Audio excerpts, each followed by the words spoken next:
নামবাদী তাদের তিনি খেলা হবে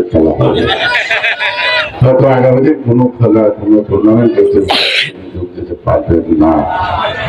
বাংলাদেশের রাজনীতির অনুকরণীয় দৃষ্টান্ত বিএনপি জাতীয় স্থায়ী কমিটির অন্যতম সম্মানিত সদস্য, কথিত স্বৈরাচার বিরোধী আন্দোলনের অন্যতম চালিকা শক্তি শ্রদ্ধাভাজন বাবু গয়েশ্বর চন্দ্র রায় এবার তার প্রধান অতিথির বক্তব্য রাখছে।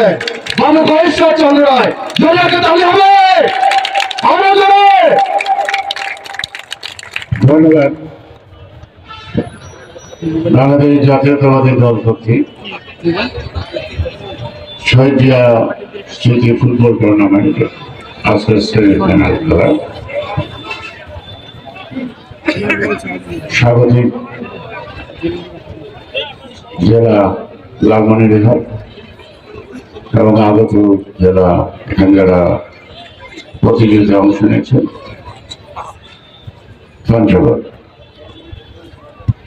এটি দুটি জেলার একই দলের লোক, একই আদর্শে বিশেষী, এদের সবাই উপযুক্ত প্রশিক্ষণের মধ্য দিয়ে চেষ্টা করবে একে অন্যকে পরাজিত করতে।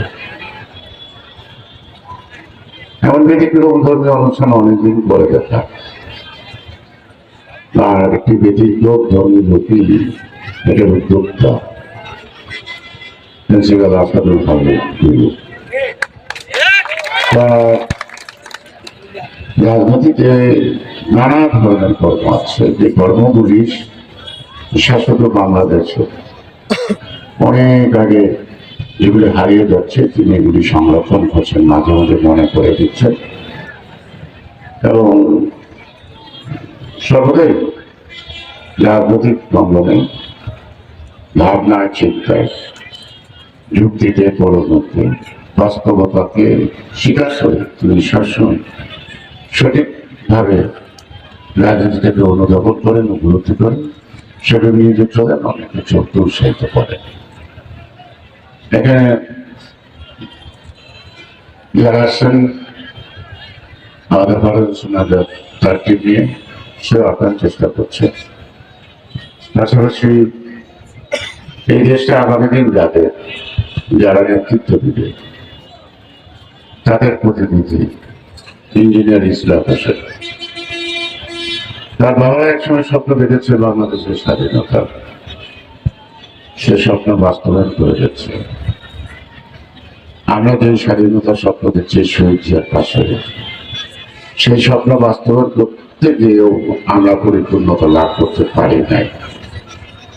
তাই আজকে ইসলামের মতো তরুণরা বাংলাদেশটাকে আগামী দিন কেমন দেখতে চায় সেভাবেই গড়ে তুলবে, সেটাই আমাদের প্রত্যাশা।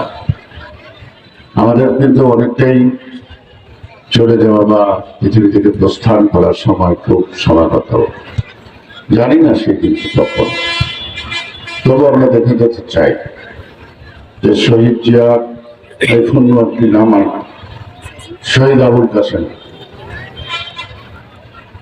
অর্থাৎ যে প্রতিষ্ঠানিক কলেজের নাম যার নাম করেন তিনি একজন শহীদ মুক্তিযোদ্ধা। সবকিছু মিলেই আজকে যাবে আমার সেই ৭১-এর স্বাধীনতার চেতনাবোধকে বারবার তাগিদ দেয়, দেশটাকে সঠিকভাবে স্বাধীন করে প্রস্থান দাঁড়াতে দেয়।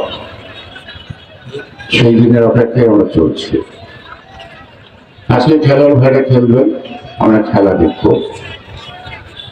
তাদের কৌশল খেলার কৌশল, সেই কৌশল দিয়ে তারা খেলবে, তাদের দক্ষতা দেবে, তাদের শ্রম দিয়ে, তারপরে জয় পরাজয় নির্ধারিত হবে। এই স্পোর্টসম্যান যে স্পিরিট এখানে আমরা দেখব, সেটা রাজনৈতিক অঙ্গনে দেশের মানুষ দেখতে চায়। অর্থাৎ খেলেই হারবো, খেলেই জিতবো। একই লোকের কথা মনে করে তিনি খেলা হবে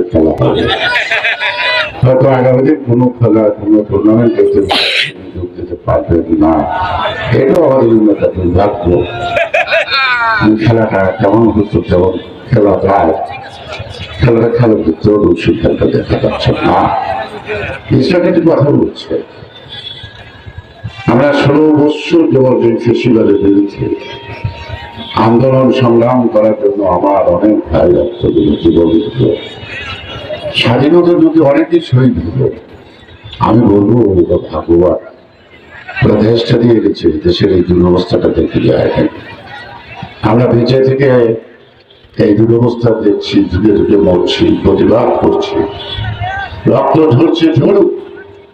হয়তো আমি মনে করি এই দেশ, এই পবিত্র মাটি কাছে আমার অনেক দিন আছে। এই ঋণ সামান্য রক্তের পরিশোধ হবে না। যদি সেই ঋণ জীবন দিয়ে পরিশোধ হয়েও যদি আমরা যেই স্বাধীনতা দেখতে চেয়েছি, যেই স্বাধীনতার আহ্বান জিয়া রহমান করেছে, সাম্য, গণতন্ত্র, শোষণীয় সমাজ ব্যবস্থা, আইনের শাসন, ন্যায় বিচারের দেশ, সেই দেশটা নির্মূল। আমাদের আন্দোলন সংগ্রাম শেষ হয়নি, আমরা ফেসিবাদ করতে হচ্ছে। গণতন্ত্র কিন্তু এখনো আমাদের হাতের নাগালের না। সম্ভাবনা কতটুকু বলতে চাই না, পুরানো দিনের একটি গানের কথা মনে করতে চাই। আজকের অন্তর্বর্তী সরকার যদি মনে করে সেই গানটি এই পথ চলা যদি শেষ না হতো কেমন হতো বলো, উল্টা দিক থেকে আসে তুমি বলো। আমি প্রধান উপদেষ্টাকে বলবো, এই পথ চলা যদি শেষ না হয় কেমন হবে আপনি ভাবুন, আপনি বলুন, আপনি উত্তর দিন, শেষ করুন। জনগণের অধিকার, ভোটের অধিকার জনগণের মাঠে আজকের এমন পরিবেশের মতো যেন আগামী দিন সেই ভোটের খেলাটা হয়, এবং সারা বাংলাদেশের মানুষ অপেক্ষা করছে সেই খেলাটা দেখার মতো।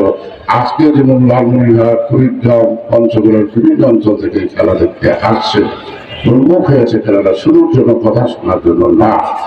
তাই আজকে আমাদের আপনাদের কথা শোনার জন্য মানুষ নাই, মানুষ আছে, তার ভোটটা সে দিয়ে প্রমাণ করতে চায় আমরা। মানুষ সংস্কার কম বুঝে জিনিসপত্রের দাম বেশি জিজ্ঞেস করে। মানুষ চিৎকার দেয় মাদক মুক্ত দেশ কবে হবে, মানুষ চিৎকার দেয় কবে সন্ত্রাস মুক্ত দেশ হবে। শুধু মানুষ এত বড় বড় সংস্কার কম বুঝে, কারণ সেই সংস্কারের মধ্যে তার অভাব নিতে না। সেই সংস্কার কাদের জন্য দরকার? যারা তাদের পরিচালনা করে, তারা মুক্ত মনের হোক, তারা স্বার্থ পর না হোক। সেই জিয়ার ওই কথাটা মনে করুন, ব্যক্তির চেয়ে দল বড়, দলের চেয়ে দেশ বড়। প্রতিটি মানুষ যদি যে অনুসরণ করি তাহলে দ্বন্দ্ব থাকে না, সেখানে সুস্থ প্রতিযোগিতা। আর সুস্থ থাকা, মানসিকভাবে সুস্থ থাকা, দৈহিকভাবে সুস্থ থাকা একমাত্র পথ খেলাধুলা, সাংস্কৃতিক চর্চা। এই চর্চার মধ্যে দিয়ে আমরা জাতির সত্তাকে আমরা ধরে রাখতে পারি। জাতির সত্তাকে অন্য দেশের সাথে তুলনা করে আমরা যে একটা আলাদা গর্বিত জাতি, সেটা বিশ্বের দরবারে বারবার উপস্থিত করতে পারি। তবে গত 16 বছরের কলঙ্কময় ইতিহাস দিয়ে নয়, নতুন ইতিহাস সৃষ্টি করে ধৈর্য, সহনশীলতার সাথে আমরা পারস্পরিক তর্ক বিতর্ক যাই করি, ফলাফলটা যেন সুস্থ হয়ে হাসি মুখে মেনে নেওয়া অভ্যাস তৈরি করি। এইভাবেই আমি শেষ করবো।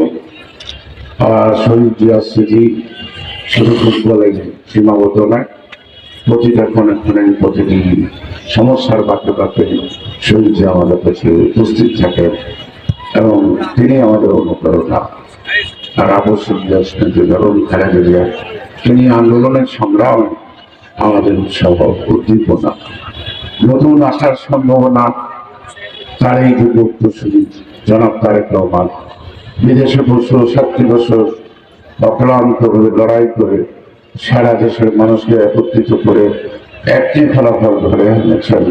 আরেকটি ফলাফলের অপেক্ষা, সেটি একটি সুস্থ, অবাধ, নিরপেক্ষ নির্বাচন। যাদের ভোট শেষে দেব, হাসতে হাসতে কেন্দ্রে দেব, আমার ভোট আমি দেব, দিনের ভোট দিনেই জিতব। এই দিনটি দেখার অপেক্ষায় থাকলাম। আর আজকের খেলা ফলাফল দেখার অপেক্ষায় থাকলাম। আজকের এই খেলা থেকে জন্য আমরা সবাই আমাদের মধ্যে, বিশেষ করে রাজনীতিবিদদের স্পোর্টসম্যান স্পিরিটটা যেন আমরা লক্ষ্য করতে শিখি। ভালো থাকবেন, সুস্থ থাকবেন। এবং আবার বলবো, এই নেভাদ্র কারিগর আমার পাশে আদুল আসাদুল হাবিব, তার সবকিছু একটু ব্যতিক্রম ধরবে। তবে এমন না এই দেশের জনগণ যাহা গ্রহণ করেন না তিনি তাহা করেন, সেই ব্যতিক্রম না। অর্থাৎ এই দেশের মানুষের ভাষা, চোখের ভাষা, মনের ভাষা তিনি বলছেন, সেভাবেই তিনি বিভিন্ন সময় বিভিন্ন ধরনের আয়োজন করেন। অনেকেই আসেন, দেখে যান, অনুশীলন করেন না। এই যে ব্যতিক্রম। ভালো থাকবেন, সুস্থ থাকবেন।